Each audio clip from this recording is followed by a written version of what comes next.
everyone. Hi, everybody. I know we didn't tell anybody, but yes, we're live today. Yeah, we did not plan this. This is a little random. Yeah. And spontaneous, but fun. Yeah. I'm Vera. And I'm Christina.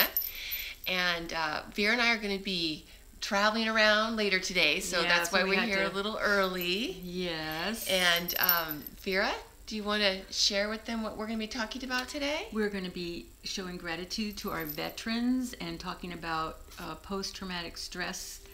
How would you say post-traumatic stress tools that you can use? Exactly, techniques to help you. And we understand that the veterans hospital, VA hospital. Yeah, the VA. I know that they don't believe in any of this stuff, but if you use it along with what they're giving you, the tools they're giving you, because I know my nephew goes to a group. Does he? For post-traumatic stress. So, I don't know if they do meditations, but I think they call them visualizations. Right, right. So it's the same thing, and so if you use those tools and what we give you along with what they're giving you at the VA hospital, it will really help.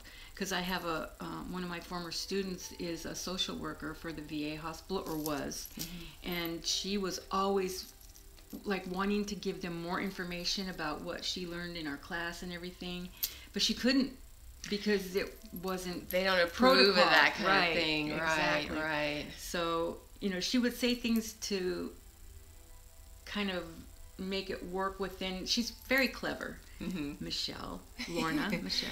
Yeah. So this is different things that you can do to help you. It's just tools for protection, and of course anybody that's going through any kind of post-traumatic stress can use it as well. Exactly. But we're honoring veterans because it's Veterans Day. Exactly. And that's the thing. It's post-traumatic stress, a lot of people, we're affected by negativity in different ways. I mean, the bottom line is it's negativity that's affecting us.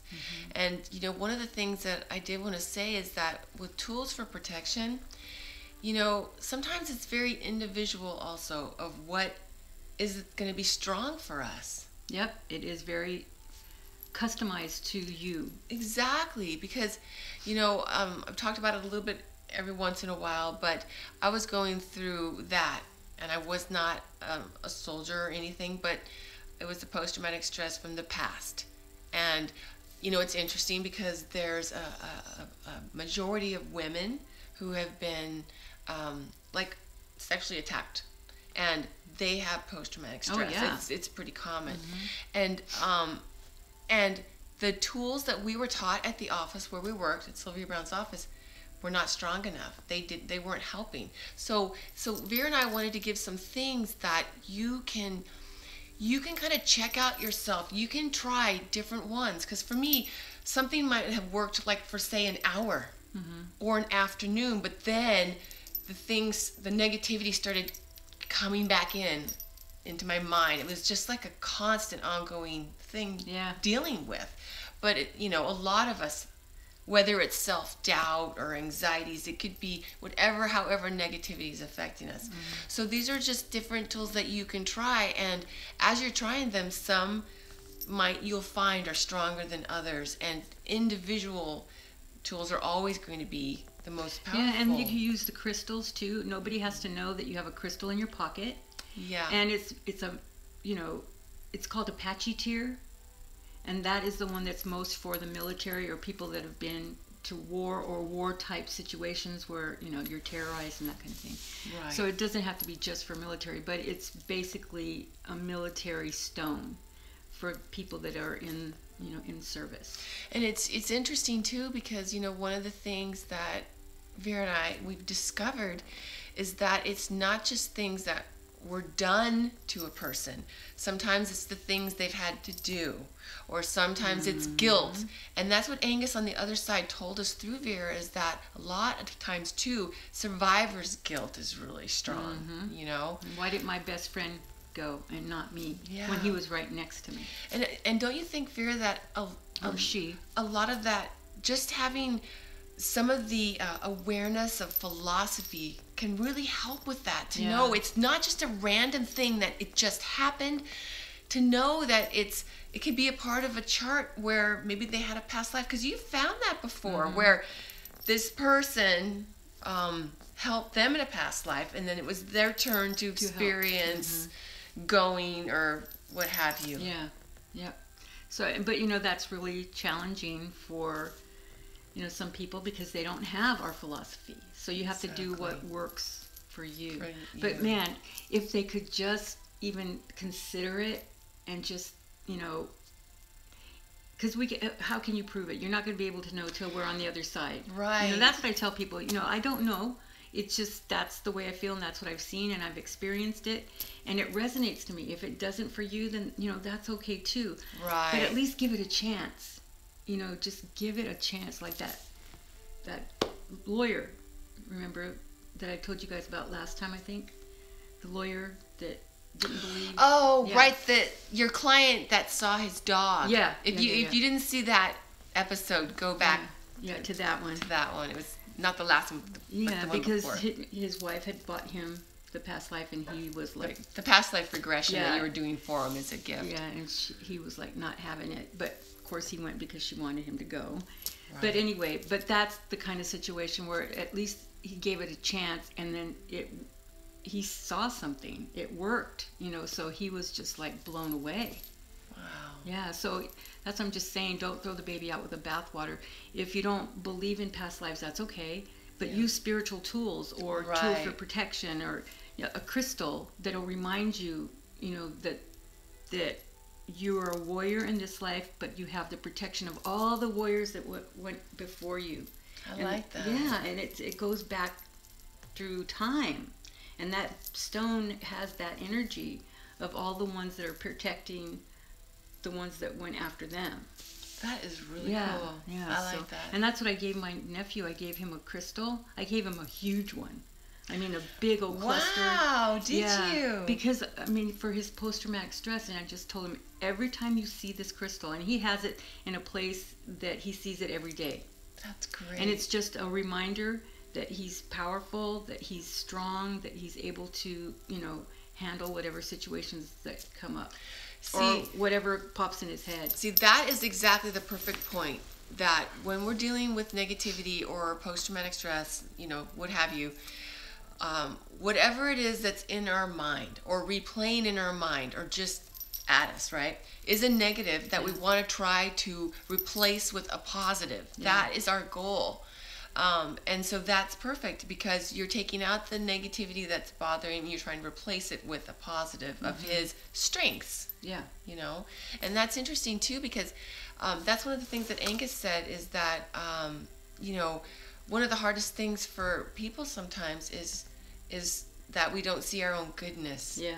And that kind of goes along with having guilt over things that we've done, like with vets that feel that they're a bad person because of things that they had to do, or what have you.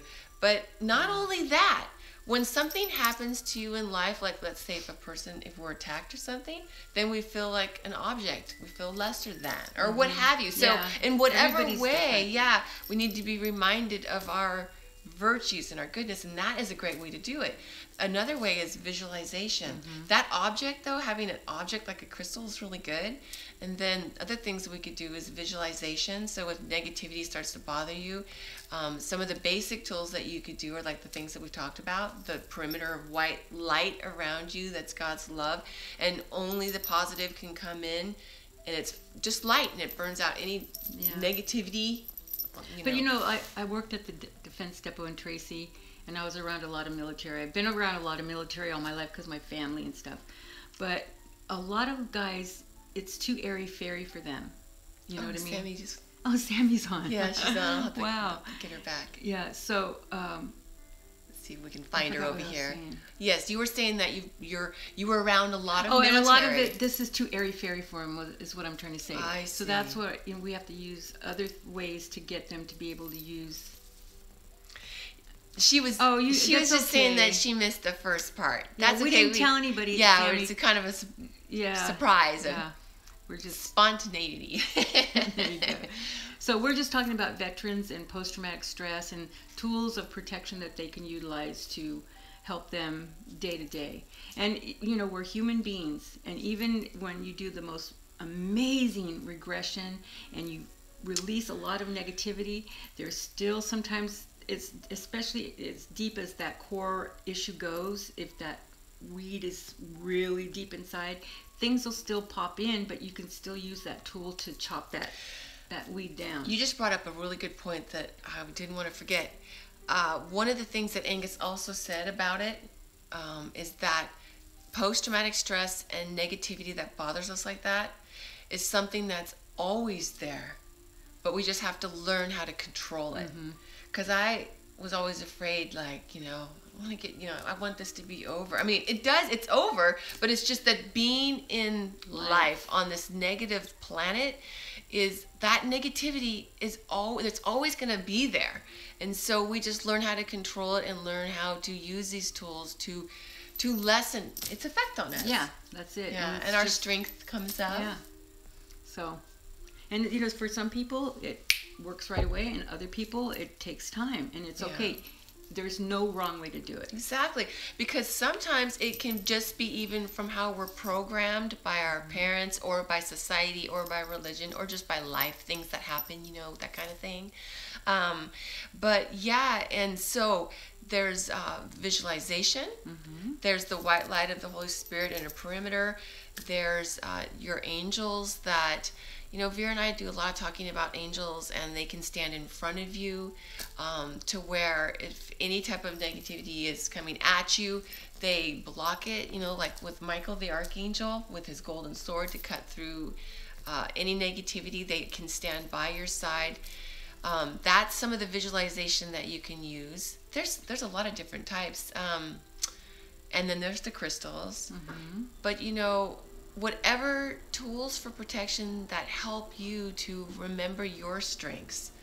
Sometimes it can be just like, something from a movie that reminds you of a part of yourself that's really a good part of you. That can, you know what I mean? Yeah, I do that a lot with music. Yeah, with music. Yeah. Because things will pop in my head, and it just reminds me of, God, that's what I'm going through. And it's a song, so that's, to me, a message. Exactly. Yeah, and that's what I loved how when we were at the class and I was telling you about the song, we were doing an angel class, and there was a song that was a lullaby that I used to sing in a past life. And when you had me sing it, I was just using it as an example that whenever I hum this song, it makes me feel the strengths from my past life, and then that helps me to negate the negativity, that is bothering me and put me back into the strengths. Now, if you don't remember your past lives, that's what we're talking about, though. It's something about yourself that is a positive, like what you told your nephew. Just to look at that crystal, and every time he sees it, it just reminds him of his, core strength that he has, and just utilize it. I can't remember. There was more things to it too that we talked about, and I can't remember it now, but I was also thinking about a regression that I had with an ex-military guy, and he was the guilt thing, because his friend was shot right next to him, and he's like, why am I, alive? He goes, I don't have a family. He was married and had a baby, and he's, the guy was single, and he's like, it should have been me. And when we did, I know, me too. When we did it, his friend came and was telling him, thank you, because it was a reciprocation kind of thing. You gave me the opportunity to save you like you saved me before. And he, just told him, just take care of my family. That's all, So it was kind of... I feel like I'm going to cry. I know, it was so cool. And that so guy touching. was just like, he goes, did I just make that, it was even after, it's like, did I make that up? And I go, well, I don't think you did, but, that's just our logical mind making us question, like... Analytical mind. Yeah, so, I don't know. I wish I would have kept in touch with him, but I've lost track of so many people. But anyway, that just reminded me of that. Wow. Yeah, and it was really cool. Wow. And he did a lot of, releasing. Right. So, yeah, it was really cool. Wow. Well, if you don't have the opportunity to have a past life regression or, talk with Vera about finding out about your past life, Some of the other things that you could do too, and I've heard, it was funny because I did this for me and I didn't know, and I found out that they have vets do this. I guess some really? do. Is being out in nature, spending time in nature. It's like quiet, reflective, meditative time. Yeah. You know, and then journaling. That was another thing. That's another one that's good. Because that's where you know we can work through stuff. Yeah. You know, and it's when you're have that time like that, it's so meditative that even if you don't realize it, you can be getting infusion from your angels and your spirit guides and that kind of thing of what it is that, you know, will help you, what you're working through. Exactly. It's amazing. And it, you know, just takes time, and it just have to keep doing it. Yeah. You know, and you know, a lot of times when we go through that afterwards, you know, after the post-traumatic stress and the situation that gave you that post-traumatic stress, that's basically also a strength that you made it through. Exactly. You know, so you have to, and that's where people don't look at their strengths. They're looking, like you said, at the things that they're not able to do. Right. And they forget about how strong they are, how brave they are, you know. Yeah. And even the bravest of the brave, and I've talked to my uncles and my cousins that were in military and stuff, and it's like you're always afraid. It's not, there's nothing wrong with, you know, like being afraid. It's just you still go to it instead of, you know, running away from it. See, and that in itself, I mean, what a virtue. Yeah, exactly. Even though it's scary, you still do it. And police officers. Right. Firefighters. Mothers. Oh. Yeah. They'll do anything. Yeah. Protect. Oh my gosh. Yeah. Yeah, exactly. So, but we're going to be doing in a couple of, I don't know when. Yeah, soon we're going to be releasing. Aloha, Roxanne. Oh, Roxanne, hi. Oh my God, we thought we were going to be like all by ourselves. Yeah, we did. Yeah, you know, we can do a meditation for post-traumatic stress that anybody can use. Exactly. Yeah. There was something else I was going to add. I can't remember what it was. But yeah, nature, journaling. You could even do meditations. Vera and I are going to do one. Dream time. Yeah. Because once you start to open that up, that mind or that thinking, right, you're more open to getting messages like Vera was always talking about. And so in your dream time, you'll wake up with, you know, we think it's a dream, but it's a message. It could be something from a past life.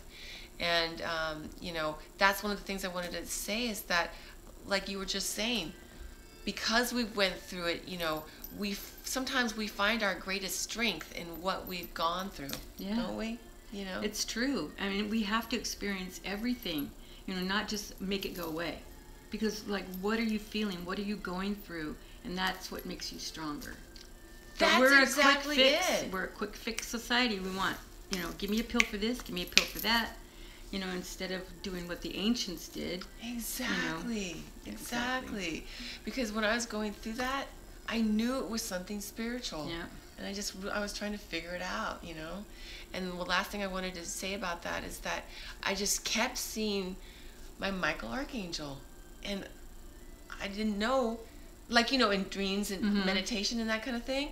And that is the warrior angel. That angel is for the warriors. Yeah. You know, and it's amazing because being the angel of revelation, they reveal to us who we are so that when we're having those fears about ourselves because of what we've done or what we've gone through or whatever, that's the angel that reveals that truth to us. How do they do that? They do it through what we're just saying. Infusion, when you're journaling. They do it through our dreams. They do it through meditation. They'll show you symbols or give you messages or just thoughts when you're doing meditations and that type of thing. There's that's when people start thinking, oh, but that's just my thought, or that's, you know, how do I discern which one? Right. You just go with it, you know, and then you figure it out later. Go with the message, though. Exactly. Don't get caught up in the analytical part of your brain that, you know, is that really true? But just utilize it, and then you can go analyze it later. And that's because, don't you think, because we're trained to think that the intuitive is more flakier or something, and that the intellect is the only way to go because it's more. And we're going to be doing another video on using the ancient part of our brain too. That is just so fascinating for me. It is. Yeah. Yeah. But, wow. You have some awesome points about that. Yeah. So, well, anyways, yeah. Thank you for joining us today. We just wanted to give this message and give our just complete and total gratitude to the vets. Exactly. To all of and you. I just wanted to say one more little thing, and this has nothing to do with that, but normally we have, if somebody has like an unflattering or not a very nice comment on our page or our, what do we call it? Our channel on YouTube. Yeah. We leave it because it's like not everybody's going to enjoy what we do. Not everybody, you know, we just leave them because it's like that's just the way it is. Not everybody likes you, whatever. But this one time, this person was saying that some things. Yeah. And Chrissy checked his channel or her channel. I don't know if they're male or female. And there was some really questionable things on the channel. So I don't want it on there. Yeah, right. So just please, it's not because it hurt our feelings because we don't care. I mean, because we don't care about that kind of stuff. So we're taking it off. Just that one. Yeah.